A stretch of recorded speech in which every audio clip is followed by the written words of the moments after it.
Hello again, YouTube.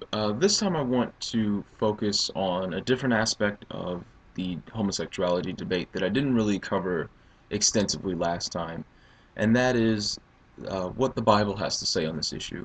Many conservatives will argue that the main point in the condemnation of homosexual behavior is that it goes against the model laid out in Genesis 1. The rationale is entirely different as Jack Rogers points out in his book Jesus, the Bible, and Homosexuality, along with a few other authors like Marty Niessanen in his book Homoeroticism. I think they accurately detail the rationale as being about the patriarchal nature of that society. What homosexual behavior does is it lowers the status of a man to that of a woman. And in that culture, it presents a great humiliation of that man. And so, what the biblical text does is it goes a step further in the condemnation of homosexual behavior than the surrounding cultures, as many have rightly noted. And it does so not because of this creation model, but because of an effort to preserve male dignity.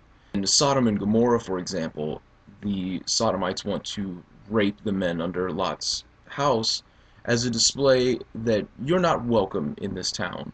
It was a severe display of inhospitality, and they wanted to humiliate the men in the best way that they knew how, which was to treat them like women. This is why Lot is righteous, as Peter calls him, uh, for offering his daughters instead. Paul says that homosexual behavior is unnatural. And it's unnatural not in the sense that it violates this original creation order, as John Walton in his book Ancient Near Eastern Thought and the Old Testament explains.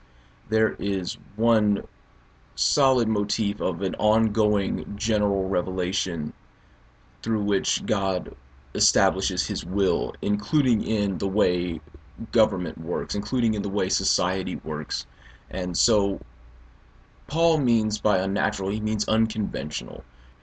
He uses a similar analogy, tying in nature as well, when he talks about in 1 Corinthians 11:14 the proper length of hair.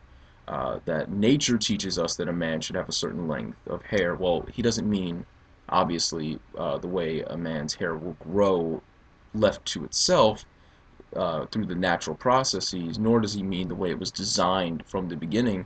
He means what's conventional for a man and a woman to have. We see in 1 Corinthians 6:9 the condemnation of being effeminate, which is a very bizarre thing, and it in and of itself suggests that there's something wrong with being female. That condemnation stems from the mindset of that time where women were thought to lack sexual self-control. So I think when you look at the entirety of the biblical data, yes, it condemns homosexual behavior from start to finish. Yes, the model is exclusively heterosexual, but I think we have every reason to reject that notion. And so I think, along with the rejection of this patriarchal society, we also have removed any need to continue regarding the condemnation of homosexual behavior.